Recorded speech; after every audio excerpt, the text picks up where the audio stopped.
1948 का भारत पाकिस्तान युद्ध, जिसे कश्मीर विवाद का सबसे पहला युद्ध कहा जाता है, अक्टूबर 1948 में शुरू हुआ था। पाकिस्तानी सेना के समर्थन के साथ हजारों की संख्या में जनजातीय लड़ाकुओं ने कश्मीर में एंट्री की और स्टेट के कुछ हिस्सों पर हमला करके उन पर कब्जा कर लिया, जिसका रिजल्ट ये हुआ कि इंडियन आर्मी की हेल्प लेने के लिए कश्मीर के महाराजा को इंस्ट्रूमेंट ऑफ एक्सेशन पर साइन करना पड़ा। 1 जनवरी 1949 की रात 12 बजे एक औपचारिक संघर्ष विराम घोषित किया गया। इस युद्ध में भारत को कश्मीर के लगभग 2/3 हिस्से पर कंट्रोल मिला, जिसमें जम्मू कश्मीर की घाटी और लद्दाख शामिल थे, जबकि पाकिस्तान को सिर्फ 1/3 हिस्से पर ही कंट्रोल मिला, जिसमें पीओके और गिलगिट बाल्टिस्तान शामिल हैं। इसके बाद 1965 में भारत और पाकिस्तान के बीच कश्मीर विवाद को लेकर दूसरा युद्ध शुरू हुआ, जो कि ऑपरेशन जिब्राल्टर के बाद शुरू हुआ, जिसके अनुसार पाकिस्तान अपनी आर्मी को कश्मीर में भेजकर भारतीय शासन के खिलाफ विद्रोह शुरू करना चाहता था, जिसके जवाब में भारत ने भी पश्चिमी पाकिस्तान पर बड़े पैमाने पर आर्मी अटैक्स शुरू कर दिए। 17 दिनों तक चले इस युद्ध में हजारों की संख्या में जनहानि हुई और फिर आखिरकार सोवियत यूनियन और यूनाइटेड नेशंस द्वारा पॉलिटिकल साइन करने के बाद युद्ध विराम घोषित किया गया। और फिर 1966 में भारत और पाकिस्तान के प्रधानमंत्रियों ने ताशकंद समझौते पर हस्ताक्षर किए। भारत और पाकिस्तान के बीच तीसरा सबसे बड़ा युद्ध 1971 में हुआ। इस युद्ध में 93,000 से ज्यादा पाकिस्तानी सैनिकों को बंदी बनाया गया और इस युद्ध में पाक की हार को देखते हुए उसका साथ देने के लिए यूनाइटेड स्टेट्स ऑफ अमेरिका और कई और देश जैसे कि ब्रिटेन, चीन, पाक, फ्रांस उसका साथ देने के लिए भारत के खिलाफ खड़े हो गए। और जब ये इंफॉर्मेशन सोवियत यूनियन रशिया को मिली तो उसी साल रशिया और भारत के बीच एक दूसरे की मदद करने के लिए समझौता हुआ।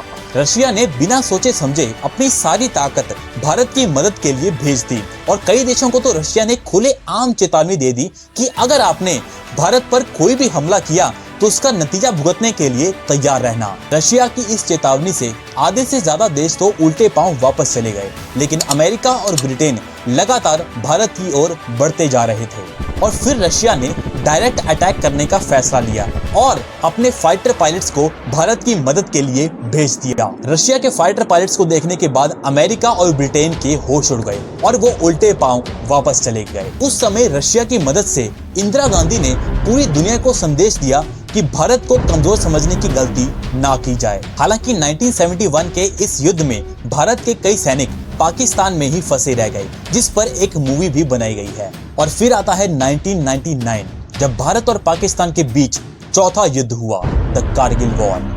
दोस्तों, कारगिल एक बहुत ही ठंडा इलाका था जिस पर पाकिस्तान ने अपना कब्जा कर लिया था और जब ये बात भारत को पता चली तो भारत ने पाकिस्तान को मुंह तोड़ जवाब दिया और कारगिल पर विजय प्राप्त कर ली। 1999 की शुरुआत में पाकिस्तानी सैनिक लाइन ऑफ कंट्रोल को पार करते हुए कारगिल में घुसपैठ करते हैं और वहां के कई जिलों पर अपना कब्जा कर लेते हैं, जिसके बाद भारत ने पाकिस्तानी घुसपैठियों को भगाने के लिए उन पर एक बड़ा अटैक शुरू कर दिया। और फिर 2 महीने बाद भारत ने कारगिल की कई चोटियों पर अपना कंट्रोल वापस ले लिया। अंतर्राष्ट्रीय दबाव पड़ने के बाद पाकिस्तानी सेना को पीछे हटना पड़ा और जो पाकिस्तानी अर्थव्यवस्था उस समय कमजोर थी वो और कमजोर हो गई। जुलाई 1999 के अंत तक पाकिस्तानी सेना हार गई और ये युद्ध भी समाप्त हो गया। दिसंबर 2023 में international physicians for the prevention of nuclear war की एक रिपोर्ट के मुताबिक अगर भारत और पाकिस्तान के बीच एक और युद्ध होता है और अगर इस युद्ध में परमाणु हथियारों का इस्तेमाल किया जाता है तो हो सकता है कि पृथ्वी पर मानव सभ्यता का ही अंत हो जाए। इस रिपोर्ट के मुताबिक अगर ये परमाणु युद्ध हुआ तो ये वैश्विक पर्यावरण और कृषि उत्पादन पर इतना बुरा असर डालेगा कि दुनिया की 1/4 जनसंख्या यानी करीब 2 अरब से भी ज्यादा लोगों की मौत हो जाएगी। ऐसा भी हो सकता है कि भारत और पाकिस्तान के साथ चाइना की भी पूरी मानव जाति खत्म हो जाए। तो ये युद्ध ना ही हो तो अच्छा है। वंदे मातरम। जय हिंद।